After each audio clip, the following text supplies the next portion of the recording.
kebetulan kepala sekolahnya ada ya. Assalamualaikum warahmatullahi wabarakatuh. Assalamualaikum Pak Suni. Waalaikumsalam Pak Setibio. Ya. Gimana kabarnya Pak Setibio? Alhamdulillah. Pak Suni gimana kabarnya? Alhamdulillah baik-baik. Perkenalkan, nama saya Setibio. Saya calon guru penggerak angkatan 7 Kabupaten Pamekasan. Kebetulan hari ini saya ada kesempatan ataupun ada tugas untuk berwawancara dengan kepala sekolah saya, yang kebetulan hari ini kepala sekolah aslinya itu berhalangan lagi mudik. Jadi yang saya wawancari adalah wakil kepala sekolah bidang sarana prasarana, yaitu Bapak Muhammad Sued, sarjana pendidikan Islam. Langsung saja Pak Sued ya. Iya, monggo Pak Setibio. Saya hari ini itu akan mewawancarai tentang pengambilan keputusan Pak Sued. Iya. Saya mulai dengan yang pertama, ada beberapa pertanyaan ini yang sudah saya siapkan Pak Sued. Pertama itu tentunya kalau di sekolah itu sebagai kepala sekolah ataupun wakil kepala sekolah mestinya dihadapkan dengan beberapa macam-macam kasus kan Pak Sued. Tentu saja. Terus bagaimana Pak Sued itu mengidentifikasi kasus-kasus yang merupakan kasus dilema etika ataupun bujukan moral Pak Sued?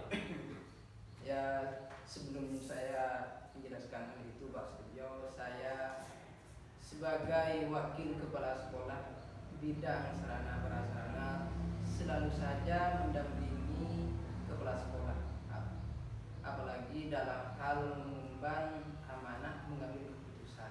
Iya. Nah, setiap instansi apapun, apalagi yang namanya lembaga pendidikan, itu pasti ada yang namanya suatu bentuk permasalahan. Yang mana suatu bentuk permasalahan tersebut harus kita selesaikan bersama-sama. Nah, sesuai dengan pertanyaan Pak Sutibio tadi, bagaimana Mengidentifikasi dilema etika ataupun bujukan bujukan moral. Nah, kami sebagai wakil kepala sekolah senantiasa bekerja sama dengan kepala sekolah, dengan wakil-wakil kepala sekolah untuk menentukan apakah hal tersebut masuk pada dilema etika atau masuk pada bujukan moral. Ya. Iya. Jadi kami senantiasa bekerja sama. Iya. Terus yang kedua Pak Sued, bagaimana Pak Sued itu menjalankan pengambilan keputusan di sekolah, terutama kasus-kasus di mana ada dua kepentingan yang sama, maksudnya sama-sama benar. Yang dalam hal ini adalah dilema etika. Ya. Gimana Anda menjalankan pengambilan keputusan? Nah, yang namanya dilema etika itu satu kasus atau dua kasus yang mana kasus tersebut sama-sama benar. mempunyai nilai Nilai kebaikan. Ya, nilai kebaikan. Salah satu contoh misalnya ada salah satu siswa sering terlambat. Ketika ditanya oleh wali kelas ataupun oleh BP, kenapa nak kalian selalu terlambat? Ternyata jawaban anak tersebut, saya masih membantu ibu karena saya tidak punya ayah. Betul. Jadi saya membantu ibu untuk mengurus adik-adik dan lain sebagainya, sehingga kadang-kala saya sering terlambat. Nah, itu terjadi di sekolah. Dan itu tidak bisa disalahkan, itu Iya. benar itu anak-anak. Itu dalam satu sisi itu benar. Membantu ibu, Perbuatan dan baik mana itu Mas? perbuatan mulia Perbuatan Pak mulia. Setibio itu.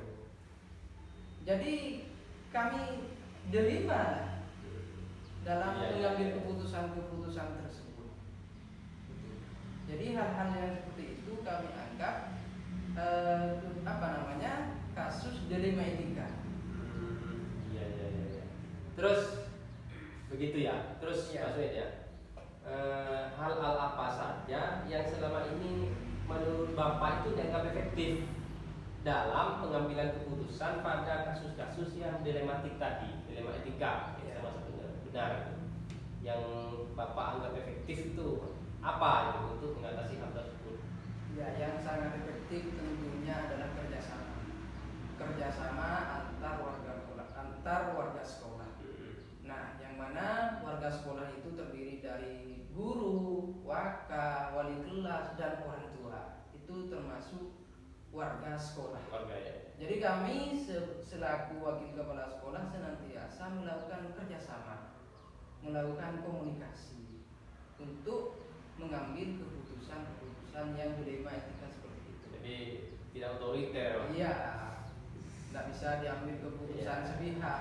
Baik, ya, baik Mas Win.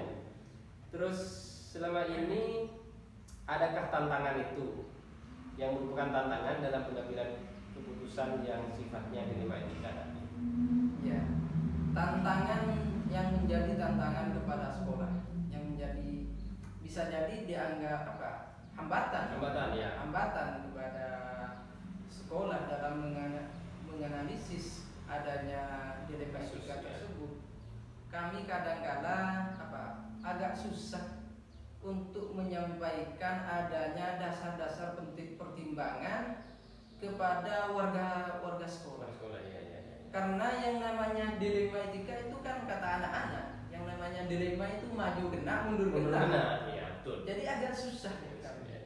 Itu. Betul. Cuman yang namanya suatu permasalahan itu kami bersama teman-teman karena senantiasa bekerja sama, kami tidak pernah putus asa.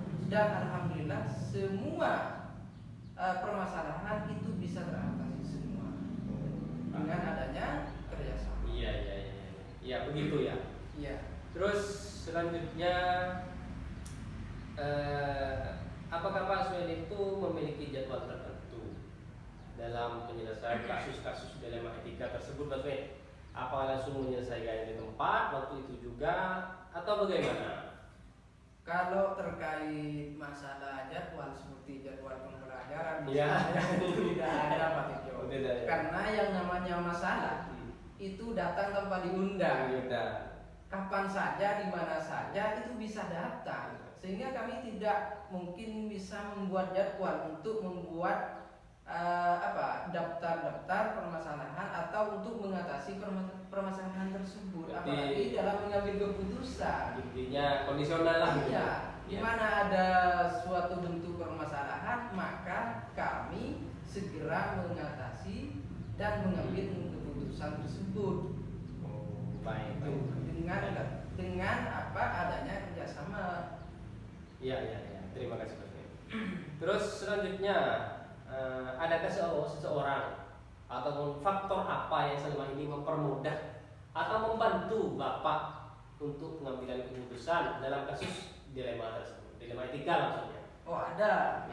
Pertama, Apa? adanya media.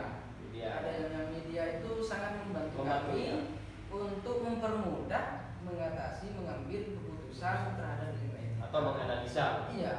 Terus adanya keterbukaan teman-teman warga sekolah. Jadi ketika ada suatu bentuk permasalahan, kami selalu walaupun tidak sharing atau tidak langsung musyawarah secara berhadapan, maka kami sharing di grup, di WhatsApp dan lain sebagainya. Pakai media. Jadi itu sangat membantu kami untuk mempermudah dalam hal mengatasi permasalahan tersebut dalam rangka mengambil keputusan. Oke. Mantap ini. Terus terakhir, Ya. dari semua hal yang telah disampaikan dari tadi itu, pembelajaran apa yang dapat Bapak petik ataupun kita petik dari pengalaman Bapak mengambil keputusan khususnya permasalahan dilema tadi? Pembelajaran yang dapat kami ambil adalah adanya kesadaran bahwa manusia itu harus sadar. Manusia, yang namanya manusia itu pasti akan bertemu dengan adanya salah satu bentuk permasalahan. Ya, yang mana permasalahan tersebut dalam satu sisi benar, di sisi lain bisa kurang benar. Bisa benar atau bisa kurang benar. Iya. Cuma kami harus membuat yang namanya ranking. Rankingan. Walaupun dalam tanda kutip itu benar, bisa jadi manfaatnya itu ada yang lebih besar manfaatnya. Jadi kami merasa sangat sadar bahwa dalam kehidupan kita ini pasti akan bertemu dengan adanya suatu bentuk permasalahan, dan permasalahan tersebut harus kita atasi atau ambil keputusan dengan bijak, dengan adil. secara bersama-sama. Ya. Begitu ya. Iya. Saya kira sudah selesai Pak. Jadi terima kasih atas bantuannya, kesempatan dan waktunya untuk meluangkan waktu. Mohon maaf apabila ada kesalahan dan saya iri. Sama-sama. Warahmatullahi wabarakatuh. Waalaikumsalam warahmatullahi wabarakatuh. Salam super. Cooper. Mas Dugri. Deki masa rekam Mas Dugri. Kok tahu Pak ini kemarin?